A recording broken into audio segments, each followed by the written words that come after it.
अस्सलामुअलैकुम। Straight talk में खुश आमदीद। आपके साथ मैं हूँ आयशा बख्श।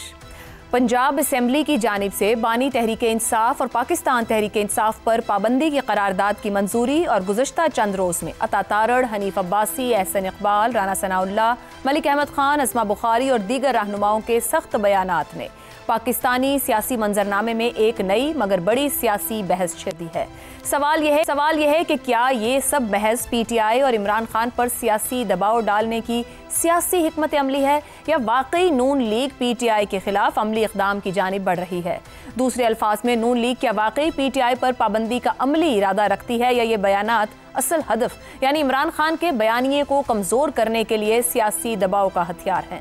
राना सनाउल्लाह के बयानात जिसमें बानी PTI पर गद्दारी के मुकदमे के इम्कान का भी जिक्र है, सियासी सख्ती की तरफ इशारा ज़रूर करते हैं, मगर फैसला साजी का अमल अदालती, आइनी और सियासी अवामिल के साथ मिलकर ही मुकम्मल होता है। दूसरा सवाल यह है कि क्या एक ऐसी जमात जो माजी में खुद जमहूरियत, कानून की हुक्मरानी और सियासी आज़ादी का नारा लगाती रही, वो वाकई अपनी सियासी साख को दाव पर लगाकर एक मकबूल सियासी जमात पर पाबंदी लगाने के लिए कंधा फराहम करेगी। PTI ना सिर्फ मुल्क की बड़ी कौमी जमात रही बल्कि खैबर पख्तूनख्वा में आज भी हुक्मरान है। क्या ऐसी जमात पर पाबंदी लगाना नून लीग के अपने बयानिए को भी मुतनाज़े बनाएगा? तीसरा सवाल यह है कि क्या मौजूदा निज़ाम भी इस वक्त ऐसी पाबंदी के हक़ में होगा? हुकूमती बयानात ज़रूर सख्त हैं मगर हतमी अमल दरामद के लिए शवाहिद और अदालती फैसले नागुज़ीर होंगे। चौथा सवाल, क्या PTI पर पाबंदी का इक़दाम सियासी इस्तेहकाम को बेहतर करेगा या मज़ीद इंतशार बढ़ेगा? मुस्लिम लीग नून के रहनुमा नफरत की सियासत और तकसीम को बुनियाद बनाकर पाबंदी की हिमायत तो कर रहे हैं, मगर पाकिस्तान के सियासी तजर्बात बताते हैं कि सियासी जमातों पर पाबंदी मज़ीद पोलराइजेशन पैदा करती है जिसके असरात बरसों बरकरार रहते हैं। पांचवा और अहम सवाल यह है कि क्या मुत्तहिदा कौमी मूवमेंट मॉडल की दुहाई देकर एक सियासी इंजीनियरिंग दोबारा तो नहीं की जा रही है? अडियाला, तहरीक इंसाफ और बानी MQM2 जैसे बयानात क्या नून लीग की हकीकी सियासी सोच के ही मुताबिक हैं? ऐसे में आखिरी सवाल यही है कि क्या नून लीग PTI पर पाबंदी का मुतालबा करके मुल्क में सियासत की गुंजाइश को महदूद कर रही है या नहीं? इसी पर पैनल की राय प्रोग्राम के पहले हिस्से में आपके सामने रखेंगे। हमारे साथ हैं हसन निसार, जैगम खान, शहजाद चौधरी और आमिर अहमद खान साहब। आप चारों के लिए प्रोग्राम का सवाल। विफाकी वुज़रा के बयानात, पंजाब असेंबली की करारदाद, नून लीग खुलकर PTI के खिलाफ सफारा। क्या नून लीग वाकई PTI पर पाबंदी लगाने के लिए संजीदा है? जैगम खान साहब फरमाइएगा, गुज़िश्ता चंद दिनों से जो सूरत हाल हमारे सामने है और अब तो यहाँ तक के मुकदमात तक बात जा रही है, क्या नून लीग वाकई PTI पर पाबंदी लगाने के लिए अपना सियासी कंधा फराहम करने को तैयार है, उसी जानिब बढ़ रही है? सिर्फ कंधा देने को तैयार नहीं है, वह अपनी तोपें, अपने गोले, अपने मिसाइल सब देने को तैयार है, बल्कि वो दे रही है। और मुस्लिम लीग PTI पर पाबंदी लगाने के हवाले से, इन पर रगड़ा लगाने के हवाले से संजीदा नहीं है, बल्कि ख़ुद संजीदा खातून है। और ये मरहला अभी का नहीं है, चंद दिनों की बात नहीं है। देखें, आज से कोई 3 साल पहले, तकरीबन 3 साल, मार्च 2023 तक वाज़े तौर पर इस मसले पर, इस लेवल पर मुस्लिम लीग पहुँच चुकी थी। मैं आपको राना सनाउल्लाह को उस वक्त का बयान याद दिलाना चाहता हूँ। उन्होंने कहा था, इमरान खान ने सियासत को स्टेज पर ला खड़ा किया है जहां अब या तो वो रहेंगे या हम रहेंगे, और अगर हम समझेंगे कि हमारे वजूद की नफ़ी हो रही है तो हर हद तक जाएंगे जिसमें असूली, गैर असूली, जमहूरी, गैर जमहूरी की बात ख़त्म हो जाएगी। मार्च 2023, उसके 1 महीने बाद अप्रैल में मदीना शरीफ वाला वाक़या हुआ था, आपको अच्छी तरह याद होगा। और उस वक्त इमरान खान ने हुक्म दिया था अपने तमाम टाइगर्स को कि इनको पैजा और कहीं नहीं छोड़ना, इनको बाहर निकलने ही नहीं देना। वहाँ तक बात पहुँच गई थी। ये नतीजा है उस ज़ीरो सम सियासत का जो पाकिस्तान में ज़्यादा अरसे रही है, जिसमें एक छोटा सा ब्रेक आया था जब चार्टर ऑफ डेमोक्रेसी हुआ था और जब उसके नतीजे में 18वीं तरमीम हुई थी। 2008 से 2013 तक, 2014-15 तक आप कह लीजिए, थोड़ा सा कुछ असूलों पर की बुनियाद पर कुछ। ज़ैगम साहब, कतई कलामी की माज़रत, आपने जिस बयान का हवाला दिया वो करीबन 3 साल होने को है, 3 महीने कम, तो 3 साल गुजर गए तो बयानिया ही रहे ना, तकरीर ही रही या फिर एक स्टेटमेंट ही रहा। क्या जो आज वो कह रहे हैं यहाँ से आगे भी 3 साल ऐसे ही गुजर सकते हैं कि एक बयानिया ही कहा जाए, एक स्टेटमेंट ही कहा जाए या नारा ही कहा जाए? ये 3 साल में स्टेटमेंट तो नहीं रही, देखिए, इस अरसे में पीटीआई की सियासत को देख लें और फिर मुस्लिम लीग नवाज की सियासत को देख लें और इस अरसे में जो वाकयात हुए हैं उसको देख लें। उसके बाद फिर मई 2023 भी हुआ था, फिर उसके बाद इलेक्शन भी आए थे और इलेक्शन में जो हुआ था वो भी हमारे सामने है। फिर उसके बाद इमरान खान भी अंदर गए थे और अभी तक अंदर हैं। उसके बाद दूसरे जो तमाम लीडर्स हैं पीटीआई, उनके साथ जो कुछ हुआ था और जो कुछ हो रहा है वो भी आपके सामने है। ये 3 साल में सिर्फ बात तो नहीं हुई। मैं आपसे ये कर रहा हूं कि उस वक्त हमें वो वाज़े डिवीजन नजर आई, जहां पे हमें नजर आया कि पाकिस्तान की सियासत वहां पहुंच चुकी है जहां पे ये रूल्स ऑफ द गेम के मुताबिक आगे बढ़ने को तैयार नहीं है। ये मुकम्मल तौर पर जीरो सम हो चुके हैं, विन लूज के फ्रेमवर्क में हो चुके हैं। देखिए, जो सियासत होती है जमहूरी मुल्कों में, उसमें विन विन फ्रेमवर्क होता है, सबको कुछ ना कुछ मिलता है। लेकिन विन लूज वो होता है जहां पे एक ने हारना है, दूसरे ने जीतना है, एक ने मुकम्मल तौर पे लूज करना है, दूसरे ने मुकम्मल तौर पे जीतना है। तो ये सियासत है और बदकिस्मती से ये सियासत इमरान खान की अपनी उस सियासत का नतीजा है जिसमें वो किसी दूसरी सियासी जमात को, किसी दूसरे पॉलिटिकल प्लेयर को लेजिटिमेट सियासतदान, लेजिटिमेट प्लेयर ही नहीं मानते। उनको वो चोर, डाकू, चक्का, गद्दार वो कहते हैं, आज भी कहते हैं। इस वक्त भी पीटीआई इस बात पे मुसर है कि उन्होंने अपने दौर में कुछ गलत नहीं किया, सिर्फ उसके साथ गलत हो रहा है। आज भी इमरान खान कहते हैं कि वो आएंगे तो नहीं छोड़ेंगे किसी को, ऐसे ही। तो जिनको नहीं छोड़ेंगे वो इस नतीजे पर पहुंचे हैं कि अब हम इनको ना छोड़ें। और वो मन्नतें मुरादें लेकर बैठे थे सूरत हाल के लिए जो पीटीआई ने खुद आज पैदा कर दी है। अगर इमरान खान किसी को जाके पूछते, भेजते किसी को कि मुस्लिम लीग वालों से मशवरा लेकर आओ कि मुझे क्या करना चाहिए, तो यकीन करें मुस्लिम लीग के लीडर बिल्कुल यही कुछ करने का मशवरा देते जो पीटीआई कर रही है। मुस्लिम लीग का मफाद सर्व हो रहा है, दुरुस्त। उनकी मकबूलियत का भी इस वक्त मसला है, उनकी सर्वाइवल का भी मसला है। आप ज़हन में रखिए कि ये तमाम सियासी अशराफिया है, ठीक, इन तमाम के इंटरेस्ट हैं। इनके बच्चों ने भी सियासत में आना है, इनके बच्चों ने भी वज़ीर आज़म, वज़ीर आला बनना है, इन्होंने फैक्ट्रियां भी चलानी है। और अगर कोई कहेगा मैं तुम्हें छोड़ूंगा ही नहीं, ना तुम्हें, तुम्हारे बच्चों को, ना खानदान को, ना बिजनेस को, तो सियासत को, ठीक हो क्या करेगा? ठीक हो गया।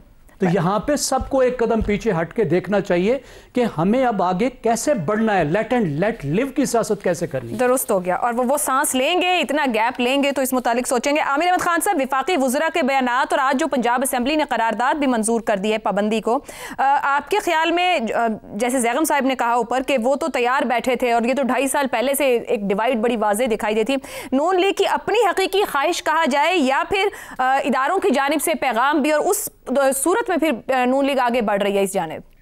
आशा, वो मैं जब स्कूल में था ना तो हमें शेक्सपियर का एक प्ले पढ़ाया जाता था वहां पे, किंग हेनरी VIII।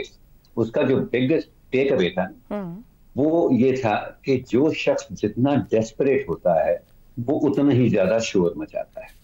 उसमें एक किरदार था जो बादशाह वक्त के खिलाफ बगावत का प्लान बना रहा था, और जब उसको अपनी बगावत फेल होती नजर आती है तो उतना ही ऊंचा ऊंचा आवाज में और उतने ही शब्दों से, वो ज्यादा शब्दों से कहना शुरू कर देता है कि नहीं, हम जरूर कामयाब होंगे।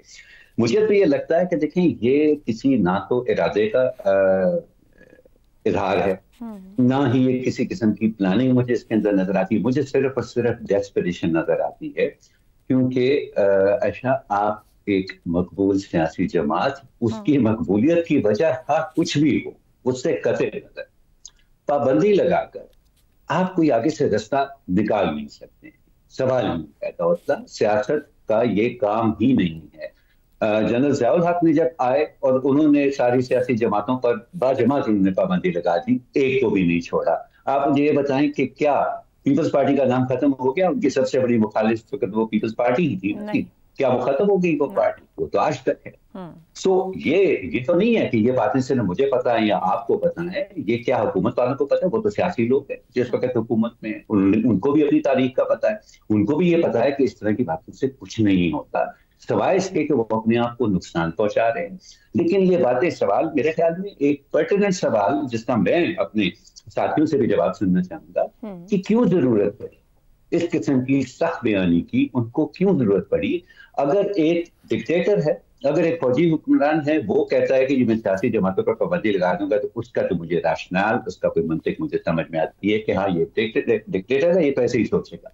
लेकिन एक सियासी जमात जो पहले इक़्तिदार में रही हो, फिर अताब में भी रही हो, फिर वो दोबारा इक़्तिदार में आ गई हो, जिसका बहरहाल सच्चा झूठा अवाम के वोटों से भी कोई ताल्लुक है, उन पर उसको इंतजार करना पड़ता है जैसा भी हो, वो इस तरह का बयान अगर देने पर मजबूर होती है और अपनी एक असेंबली से करारदाद भी कराती है। चले वजीरों का तो आप, बाकी वजीर तो बयानबाजी करते हैं, उनका तो काम है, लेकिन वो एक अपनी हुकूमत से, सूबाई हुकूमत से वो एक करारदाद भी इस तरह की जो है पेश कर देती है। तो वजह क्या बनी, ये डेस्परेशन क्यों हो गई एक मान में? क्या वो ये मान गए हैं कि उनके पास कोई सियासी हल नहीं है उस सूरत हाल से निपटने का जो इमरान खान और पीटीआई ने मिलकर उनके लिए क्रिएट करती है?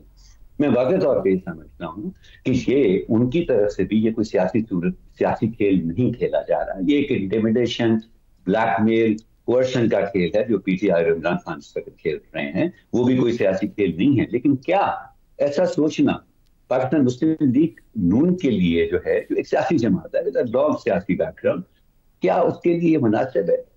जाहिर है कि नहीं है। तो अगर नहीं है, ये नामुनासिब बात करने की कोई वजह होगी ना, कि वो वजह क्या है। मैं तो अपने साथियों से आज ये जानना चाहूंगा कि क्या मजबूरी हो गई कतई कलामी की बात है। आमिर साहब, अगर मैं ये सवाल रखूं कि नून लीग के पर्सपेक्टिव से इसको देखा जाए, 2017 से 22 तक जो उनके साथ हुआ, और फिर जिस तरह से एक स्ट्रेंथ तो है पाकिस्तान तहरीक इंसाफ की बयानियां बनाने की, उसका इम्पैक्ट भी नजर आता है। क्या वहां आकर नून लीग, आप समझते हैं कि वो दिल रखती है कि जो 17 से 22 तक उस पर बीती, वो सब भुलाकर आगे बढ़कर इस सियासी जमात के साथ बैठने को तैयार हो, जबकि सामने वाले को आप खुद गुज़िश्ता रोज कह रहे थे कि वो सियासी बिहेवियर नहीं अपनाए हुए हैं या सियासत नहीं कर रहे हैं? मैं तो बार बार ये कहता हूँ, पहले दिन से ये कह रहा हूँ कि वो उनका बिहेवियर सियासी नहीं है। लेकिन अच्छा, अगर इसी मुल्क के अंदर एक ऐसी सियासी जमात भी है जिसने अपने बानी का कत्ल देखा अदालतों के हाथों, जिसने 2 दफा वजीर आजम बनने वाली अपनी बड़ी मकबूल लीडर, उनका कत्ल देखा इंतहा पसंदों के हाथों, उनके फैमिली के अंदर बेशुमार लोग मारे गए, लेकिन वो सियासत से पीछे नहीं हटे। अगर इसी मुल्क में एक सियासी जमात का इतना बड़ा दिल हो सकता है कि वो सारी चीजों के इन सारे मराहल से गुजरने के बाद भी इस वक्त जो उस पार्टी के सरबराह है उनको मुफाहमत का बादशाह कहा जाता है इस मुल्क के अंदर, अगर एक सियासी जमात में इतना बड़ा दिल हो सकता है तो बाकियों को क्या मसला पड़ गया? ये बाकियों का इतना बड़ा दिल, इतना छोटा दिल क्यों हो गया? खासतौर पर जब इक़्तिदार में भी है, फौज के साथ भी बड़ी अच्छी बनी हुई है, और उनको लग रहा है कि जब तक ये सूरत हाल पीटीआई और फौज के बीच में है, शायद उनका चांस बना रहे। ठीक, दुरुस्त हो गया। शहजाद चौधरी साहब, क्या बानी पीटीआई के खिलाफ गद्दारी का मुकदमा, इसको महज सियासी धमकी कहा जाए या पसे पर्दा कोई मंसूबा हकीकत का रूप भी धार रहा है, आपको ऐसा लगता है? देखिए, डिपेंड करता है कि पीएमएलएन कितनी जल्दी बम को लात मारना चाहती है, और वो इस किस्म की हरकतें करने में माहिर हैं। यानी हर ऐसे वक्त में जबकि वो बहुत अच्छे चल रहे होते हैं, वो कोई ऐसा कदम उठाते हैं जिससे कि उनका अपना जो वजूद होता है उसको खतरा पैदा हो जाता है। तारीख हमारे सामने है, सियासी तारीख, उसके अंदर पीएमएल ने जब भी गलती की ऐसी ही गलती की। अब वो जो उनका जो भुगतना पड़ा उनको, वो जायज़ था या नाजायज़, इससे फर्क नहीं पड़ता। फर्क ये पड़ता है कि एक अच्छे खासे चलते हुए निज़ाम को, जबकि वो अच्छी खासी ताकत और पोजीशन में थे, वो कुछ ऐसा कर जाते थे जिसके बाद कि उनको उसका कॉन्सिक्वेंसेस भुगतने पड़ते थे। सवाल आपका ये है कि वो क्यों करना चाहेंगे और क्या करना चाहेंगे, इसको देख लेते हैं। पहली बात ये कि क्या वो पीटीआई की सियासत को दफन करना चाहते हैं या पीटीआई को दफन करना चाहते हैं? ये फर्क करना बहुत लाजमी है। पीटीआई की सियासत को दफन करना है या पीटीआई को दफन करना है? अच्छा, अब आ जाते हैं क्या इसमें फर्क क्या है। पीटीआई की सियासत तो तकरीबन अगर दफन नहीं हुई तो ये जायल तो जरूर हो चुकी है। उनका जो लीडर जिसकी बुनियाद पे सियासत चलती है वो जेल में है।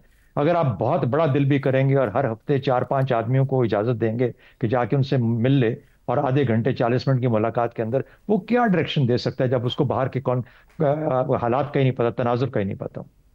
तो मेरा ख्याल है कि बहुत बड़ा उसका कोई पैगाम, कोई ऐसी चीज कभी आ ही नहीं सकती जिससे कि उसकी सियासत कहां से कहां चली जाए। दूसरा, उसकी जो दूसरी टियर लीडरशिप है वो भी आपने जेल में बंद की हुई है। जो तीसरी टियर है उसके अंदर तफरकात की इंतहा है, और वो भी बिखरे बिखरे है। पार्टी तकरीबन नापैद ना होने के बराबर है, कोई एक भी चीज वो मिलके इकट्ठा नहीं कर सकते। पार्टी की हालत आ गई है, गवर्नेंस है नहीं, सूबे की एक जिम्मेदारी दी हुई है, उसके ऊपर खतरात हैं कि पता नहीं वो चल भी पाती है या नहीं चल भी पाती। अब ऐसे यही सियासत के जुमला हिस्से हैं ना।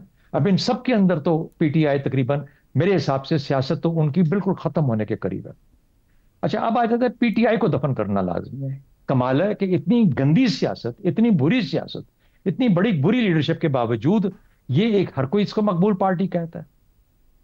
मेरे ख्याल में ये बुनियादी फिक्र वाली बात है कि इस सब कुछ करने के बावजूद भी वो आज एक मकबूल पार्टी है, और इसको हमने किसी ना किसी तरीके से खत्म करना है। अब उसके दो तीन तरीके हैं। एक तरीका तो ये है कि आपके पास ये जो पीरियड है 5 साल का, जिसमें भी 2024 से शुरू हुआ 2029 तक जाएगा, और हो सकता है कि अगर ये गवर्नमेंट अच्छा करे, जैसे कि हसन निसार साहब कल कह रहे थे, आप उन चीजों पर फोकस करें जिससे आप ये जो असर है उसको जायल करके और 5 साल ले सकें। तो give it 5 years, at least 5 years, if not 10 years।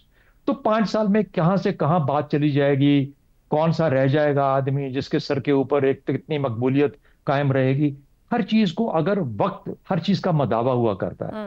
अगर आप कुछ जल्दी करने की कोशिश करेंगे तो उसके जो उसका उसका रिएक्शन आ सकता है वो ज्यादा खतरनाक हो सकता है, ना सिर्फ पीएमएलएन के लिए और मुल्क के लिए भी।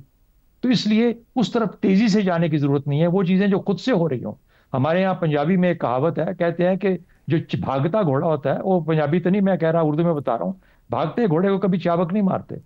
ये घोड़ा पहले से ही उस तरफ जा रहा है जहां आप उसको ले जाना चाहते हैं।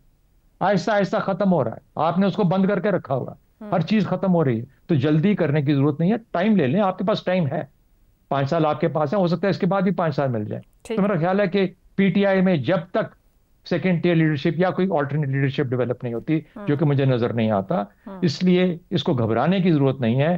गिव इट टाइम, अपने अपने धीरे धीरे चलते रहें। ये जो डेस्परेशन जिसका जिक्र हो रहा था, आमिर साहब कह रहे थे, ये अजीब सी एक आपकी कैफियत को बताती है। यानी अगर वो एक शख्स जेल में बैठा हुआ आपके जो जज्बात हैं उनको इस हद तक उछाल रहा है, इस हद तक उनको इश्तिहार दे रहा है कि आप रोजाना की शक्ल में कहीं ना कहीं पे कुछ कह रहे हैं, तो यार फिर खतरा आपको है, उसको खतरा नहीं है, वो तो पहले ही खत्म हुआ होगा। ठीक हो गया। तो मेरा ख्याल है कि इन चीजों को देखने की जरूरत है। बाकी देखिए कब कहाँ संजीदा होता है, मेरा ख्याल है कि संजीदा होने में वैसे पीएमएलएन को कभी वक्त लगा नहीं, लेकिन पीएमएलएन सारी की सारी एक चीज नहीं रखती, सोच नहीं रखती। बहुत सारे लोग ऐसे हैं जिससे डिसएग्री करेंगे इस सोच से कि इसको खत्म कर दिया जाए, यूं कर दो, वो कर दो, बगावत में डाल दो, फांसी दे दो, खत्म कर दो, बैन कर दो। मेरे ख्याल में काफी सारे पीएमएलएन के लोग भी जो सियासी जहन रखते हैं वो इस तरफ नहीं जाएंगे, गो के उनका रिकॉर्ड ये बताता है कि वो इस किस्म की ही हरकत किया करते हैं। ठीक हो गया। हसन निसार साहब, बानी पीटीआई को बानी एमक्यूएम 2 करार देना सियासी हकीकत के कितना करीब है? उसके नेड़े तेड़े भी नहीं हो भाई, वो तो कराची तक महदूद एक चीज़ थी, ये बहुत जंगल की आग है, किसको किससे मिला रहे हो आप। दूसरी बात आशा, ये जो आपने कहा ना कि वो पाबंदी लगाने के लिए अपना सियासी कंधा ये वो वगैरह वगैरह, तो पीटीआई का जुर्म ही ऐसा है। अच्छी खासी नून लीग को नदामत लीग में तब्दील कर दिया, पंजाब पूरी तरह छीन लिया, बाकी रह गई पाबंदी। तो आवारा हवाओं पे पाबंदी लगती मैंने तो नहीं देखी। ऐसी पाबंदी खुद नून लीग के लिए आखिरी कील साबित होगी। और आखिरी बात सुन लें, मुझे एक बात बताएं, आप समेत सारा मुल्क लगा हुआ है पीटीआई का बयानिया बयानिया बयानिया। वो बयानिया क्या है? ये आजमाए हुए बार बार बार बार आजमाए हुए सियासतदानों से नफरत और मायूसी के सिवा कुछ भी नहीं है। मुझे बताएं, माशाल्लाह हमारी इंटेलेक्चुअल एलीट बैठी है प्रोग्राम, मुझे समझाओ जरा। मैं अगले सवाल का जवाब नहीं देता, मेरा टाइम ले लो, बताओ मुझे। आप बताएं क्या बयानिया है, क्या आप बताएं क्या बयानिया है पीटीआई का? वो बताओ। कहते हैं कि सिर्फ वो सच है और बाकी सब गलत है या झूठ है। अच्छा भाई, मैं कहता हूं मैं ठीक हूं तो बाकी सब गलत है, को मान लेगा? सर यही तो एक है ना कि बहुत लंबी फॉलोइंग है, नजरिया या बयानिया जो सुन लें। इन लोगों से नफरत और मायूसी ही पीटीआई का बयानिया है कि उनका कुछ भी नहीं है और बेकरा है, उनकी खाली रेड़ी पे रश है, इनके 7 स्टार होटल्स खाली हैं। फिर हसन निसार साहब बात वहीं आ गई ना कि गाली और नफरत, जवाब में भी तो गाली और नफरत ही आएगी ना, तो ये तो तफरीक और तकसीम कहीं आगे बढ़ जाएगी। जो करते रहो ना, फिर मेरी बात का जवाब दो, उसका बयानिया क्या है? गाली और नफरत आप भी दे रहे हो, आपकी नहीं बिक रही। ओ यार, जो मैं कह रहा हूं प्लीज ट्राई टू अंडरस्टैंड। हम लोग आदी हैं रिवायती किस्म की घिसी पिटी बातें करने के, ये इन लोगों से हद दर्जा मायूसी। खुद पीटीआई के बदले में नाम ले देता हूं, कहा करते थे कि हम तो अपने हलकों में जाने जोगे नहीं रहे, लेकिन इन लोगों से मायूसियां इतनी बढ़ चुकी हैं, 50-50 साल से चिमटे हुए बच्चे मैन रोलों में घर को रहे। यार खुदा का खौफ करो। बयानिया क्या है मुझे बताओ। आप लोग मेरे जैसे कोदन बेवकूफ को समझा दो केड़ा बयानिया। मैंने तेनी को बयानिया नजर आया। गाली गलौज दोनों तरफ से चल रही है। उनकी गाली बिक रही है, तुम्हारी नहीं बिक रही। खत्म। बयानिया इतना बड़ा लफ्ज इस्तेमाल कर रहे हो विदाउट रियली अंडरस्टैंडिंग कि इसका मतलब क्या है। जो मैं कह रहा हूं इस पे गौर करें। चलें जी, ठीक हो गया। एक ब्रेक से वापस आएंगे तो हम बात करेंगे नैब की कारकर्दगी पर गुज़िश्ता 33 माह, और नैब कह रहा है कि वो कुछ कर दिखाया है जो गुज़िश्ता 23 साल में ना हो पाया। इस ब्रेक के बाद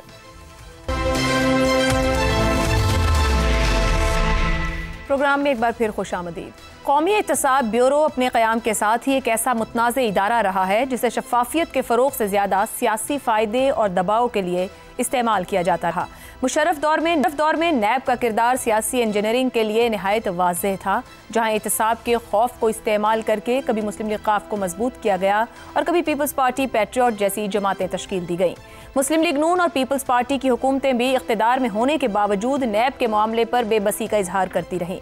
इमरान खान के दौर में तो नैब को सियासी मुखालिफिन को कुचलने के लिए नहायत भोंडे तरीके से बरूए कार लाया गया। सियासी मुखालिफिन ही नहीं बल्कि नैब के उहदेदारों को ही ब्लैकमेल करके सियासी मकासद भी हासिल किए गए। ताहम PDM हुकूमत के दौर में मुतारिफ करवाई गई इस्लाहात के बाद नैब के सियासी इस्तेमाल में नुमायां कमी देखी गई और अब इदारे की कारकर्दगी के आदादो शुमार की रोशनी में निस्बतन बेहतर दिखाए जा रहे हैं। गुज़िश्ता 23 बरसों में नैब ने मजमूई तौर पर 883.54 अरब रुपए की वसूलियाँ की थी, जबकि सिर्फ गुज़िश्ता 33 महीने में 11,400 अरब से ज़्यादा की रिकवरी करके एक गैर मामूली रिकॉर्ड कायम किया गया है। यूँ हर एक रुपए के मुकाबले में 548 रुपए की रिकवरी अमल में आई, जो कारकर्दगी में नुमायां बेहतरी का इजहार है। दिलचस्प अमर यह है कि जब नैब कवानीन में तरामीम होती तो नाक़दीन ने दावा किया कि नैब के पर काट दिए गए हैं, मगर नताइज से वाज़ेह हुआ कि तरमीमात ने इस इदारे को कमज़ोर करने के बजाय ज़्यादा मौसर बना दिया है। 50 करोड़ रुपए से कम मालियत के केसेस को नैब के दायरे इख्तियार से निकाल दिया गया था। अगर ये इस्तिस्ना ख़त्म हो जाए और 1 करोड़ या इससे ज़ायद की करप्शन के तमाम मुकदमात भी नैब को दे दिए जाएं तो मौजूदा रिकवरी बआसानी दोगुना हो सकती है। ताहम असल सवाल यह है कि क्या अब वाकई नैब इस रास्ते पर आ चुका है जिस रास्ते के लिए इसे तश्कील दिया गया था। इसी पर गुफ्तगू रखेंगे। प्रोग्राम के लिए सवाल। नैब 23 साल में 883 अरब 54 करोड़ जबकि 33 माह में 11,440 अरब की रिकवरी, 13 गुना ज़्यादा रिकवरी। क्या गैर सियासी होने से नैब ज़्यादा फ़ाल हो गया? शहजाद साहब, आपके ख्याल में वाकई नैब गैर सियासी होने से ज़्यादा फ़ाल हो गया और इदारा इसे नैब की मौसर कारकर्दगी कहा जाए या हुकूमत वक्त की पॉलिसी? मैं कोई बहुत इम्प्रेस नहीं हूँ नैब के इन फिगर से, क्योंकि एक तो हमें ये नहीं पता कि ये कौन से केसेस थे जो कि और ये कब से चल रहे थे। हुआ ये है इस साल के अंदर या पिछले 1 साल के अंदर जिसमें नैब ने अपने फिगर्स दिए हैं कि हुकूमत और ने सुप्रीम कोर्ट के साथ मिलकर जितने भी केसेस थे जो बड़ी था उसमें वॉल्यूम वाले थे, जो ज्यादा अमाउंट जिसमें था और लोगों ने स्टे लिया हुआ था, उन केसेस को सुप्रीम कोर्ट ने बहुत जल्दी से निपटाया है। इस वजह से 2025 में आपको 6,000 अरब का फिगर मिल रहा है। वरना अगर 6,000 अरब सालाना नैब लेना शुरू कर दे और FBR आपका 12 से 13 अरब टैक्स जमा कर रहा हो, जो कि कर रहा है, और नैब 6,000 अरब का क्लेम कर रहा है 1 साल के अंदर, तो ये तो जो आपका बजट है 17.6 खरब का, उससे तो ज्यादा अमाउंट हो जाता है। अगर ऐसी सिचुएशन है तो फिर वो जो 15 अरब रुपया ये हुकूमत रोजाना कर्जा लेती है अपने आप को चलाने के लिए, अपने निजाम को चलाने के लिए, इसकी जरूरत तो फिर रहेगी नहीं हरगिज। तो मुझे लगता है कि कहीं ना कहीं पे कुछ गड़बड़ जरूर है इन फिगर्स के अंदर, इतना क्लियर नहीं है। एक डिप्टी जो डायरेक्टर जनरल नैब हैं वो आए टेलीविजन चैनल पे एक पे और उन्होंने कोशिश की समझाने की कि किस तरीके से ये जो 5,000 या 6,000 या 11,000 का जो फिगर है वो जो बता रहे हैं उसका मतलब क्या है। हो सकता है कि उसमें कुछ एसेट्स की वैल्यू भी हो, अगर ऐसी बात है तो उसका भी पता लग जाना चाहिए। लेकिन जब तक खुल के मामलात रेवेन्यू वाला हमें ये नहीं बताएगा कि जो पैसा मिल रहा है ये जाता किधर है। आता तो है आपके पास, आप डिक्लेयर तो करते हो, लेकिन पाकिस्तान की ट्रेजरी में जाता है या कहीं और जा रहा है? क्योंकि हम तो जो बिलियंस ऑफ डॉलर्स है वो भी ले जा रहे हैं, IMF से लोन लेते हैं, हम अपने मुल्कों से दोस्त मुल्कों से भी कर्जे कैरी ओवर किए जा रहे हैं। हम 15 अरब रुपया पाकिस्तान की मार्केट से, बैंकों से रोजाना की तरफ हम पे उठा रहे हैं। तो इतना पैसा where is it this being spent, क्योंकि ये 18 ट्रिलियन से या 17.6 ट्रिलियन से बहुत ज्यादा पैसा बन रहा है जो कि, और हमारे रिजर्व भी कोई इतने ज्यादा बढ़ के नहीं जा रहे। सही। मेरा अपना ख्याल ये है कि जो 50 करोड़ का जो फिगर उससे ऊपर लेके गए, भले उससे उनका वजन कम हो गया हो, बोझ कम हो गया हो, लेकिन बहुत सारे, अंदाजा लगाइए कि 50 या 49 करोड़ या उससे कम वाले जो पैसा गबन करके बैठे हुए हैं, जो अपने पास रोक के बैठे हुए हैं, चाहे वो किसी मद में भी है, करप्शन में भी है, अनएक्सप्लेनेबल वेल्थ जिसे कहते हैं, अनएक्सप्लेन्ड वेल्थ है, तो उसको अगर हाथ डाला जाए तो फिर देखिए पाकिस्तान के पास कैसी रिकवरी हो सकती है। तो मुझे लगता है कि ये कोई इतने क्लैरिटी के साथ ये ठीक है, एक बेहतर परफॉर्मेंस तो शायद नजर आती है, लेकिन उसके पीछे वजूहात बहुत सारी और हैं। लेकिन हमें ये पता करना है कि ये पैसा आता है तो जाता किधर। दुरुस्त हो गया। ज़ैगम साहब, आपके ख्याल में वाकई नैब की काबिलियत है कि 33 माह में वो 13 गुना ज्यादा रिकवरी कह रहे हैं? करप्शन के हजम में इजाफा है, या फिर कहा जाए वाकई कोई इदारा जाती और कानूनी इस्लाहात का असर है इसमें? देखिए, नैब की गिनती तो मेरी समझ में भी नहीं आई। मुझे पता नहीं वो सिफरें किस तरीके से लगाते हैं और कितनी सिफरें इसमें ठीक है और कितनी सिफरें गलत है। और दूसरी बात ये आयशा, मुझे ये बताइए, पिछले साल 100 चोर पकड़े जाएं और इस साल 200 चोर पकड़े जाएं, तो इसका क्या मतलब होगा कि चोरी कम हो गई है? अब लोग चोरियां नहीं कर रहे। ये कहां से, इस बात का ये नतीजा कहां से निकलता है? और अगर ये नतीजा नहीं निकलता तो फिर तो नैब नाकाम हो रहा है। एक इदारा जिसको 25 साल हो गए, पूरी एक नस्ल गुजर गई, और जो इसलिए बनाया गया था कि पाकिस्तान से करप्शन ख़त्म करेगा, वो कितनी करप्शन उसने ख़त्म कर ली। चंद दिन की बात है, आपको IMF की रिपोर्ट ने क्या कहा, बिल्कुल किस लेवल की करप्शन का उसने बताया, 1000 अरब की मैक्रो इकोनॉमी के लेवल पे। तो उसने ये कहा कि 5.6% आपके GDP ठीक हो सकता है। अंदाजा लगाइए कि अगर पाकिस्तान में करप्शन कम हो जाए तो। और ये जो नैब जिससे डील करती है, ये फिगर्स इनकी अपनी जगह, नैब तो छुट्टे से डील करती है, स्मॉल चेंज से, छोटी करप्शन से जो पकड़ी जाती है, जो नजर आती है, और जो वो लोग करते हैं जिनको पकड़ना ही मकसूद होता है। पाकिस्तान की असल करप्शन ये नहीं है, ये भी है, लेकिन असल तो ये नहीं है। असल करप्शन तो आपकी इकोनॉमी का एलीट कैप्चर है, जिससे वो इतना बड़ा माल उठा के ले जाते हैं। अगर वो 33 महीने में 11,000 का नंबर दे रहे हैं, अरब का नंबर दे रहे हैं, तो कुछ किया है वाकई, या सिर्फ हम अभी नंबर समझ ही नहीं पा रहे हैं? जी, नंबर तो हमें बिल्कुल ये अनबिलीवेबल हैं। बहुत अच्छी तरीके से शहजाद साहब ने इस पर जो है सवालात उठा दिए हैं। मुझे भी इसमें कोई समझ नहीं आती, क्योंकि आप इन नंबरों को पाकिस्तान की मैक्रो इकोनॉमी, मईशत में रख कर देखते हैं तो आपको समझ ही नहीं आती। वो मैं आपको आखिर में छोटी सी बात बता दूं, वो मुल्ला नसरुद्दीन गोश्त लाए और जब वो आए घर में तो बीवी ने कहा गोश्त को बिल्ली खा गई, तो उन्होंने डाला बिल्ली को तराजू में, और बिल्ली का वही वजन था जो गोश्त का था, तो उन्होंने कहा ये गोश्त है तो बिल्ली किधर है, बिल्ली है तो गोश्त किधर है। भाई, पाकिस्तानी मईशत में इतने पैसे अगर आप करप्शन की रिकवरी कर रहे हैं 11,000, तो फिर बाकी इकोनॉमी किधर है, वो हमें बताओ तो सही भाई। और एक्चुअल इकोनॉमी का हजम क्या है, फिर तो हमें वो भी तलाश करने की जरूरत है। तो ये तो समझ से बाहर है, लेकिन उनकी नाकामी बिल्कुल वाज़ेह है कि पाकिस्तान में करप्शन नीचे नहीं जा रही। नैब का जो काम है उसके नतीजे से कोई रिफॉर्म की तरफ हम नहीं जा रहे, कि पाकिस्तान में ट्रांसपेरेंसी उसके नतीजे में आ रही है। दुरुस्त। एक ब्रेक लेते आएंगे तो हसन साहब और आमिर साहब की राय आपके सामने रखेंगे।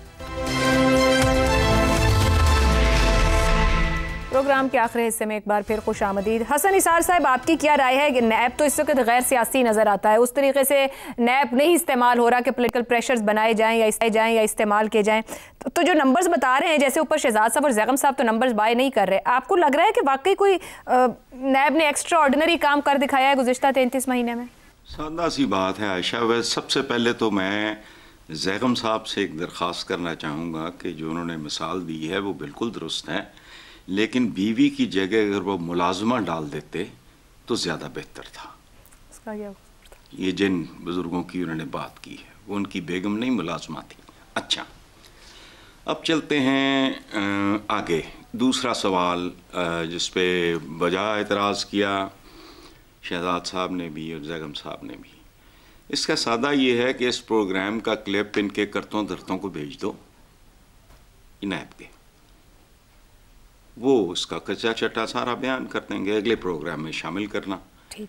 और ये एक नई ट्रेडिशन का आगाज़ भी हुआ, किस बार भी बात हो सकती है, इसलिए मैं इस पे कमेंट नहीं करूँगा जब तक उनकी तरफ से तफसीलात नहीं आ जाती। अब इस मुल्क की सियासी जहनीत का अंदाज़ा एक बहुत ही मेन स्ट्रीम सियासतदान के इस बयान से लगाएं जो पूरे मीडिया के सामने दिया।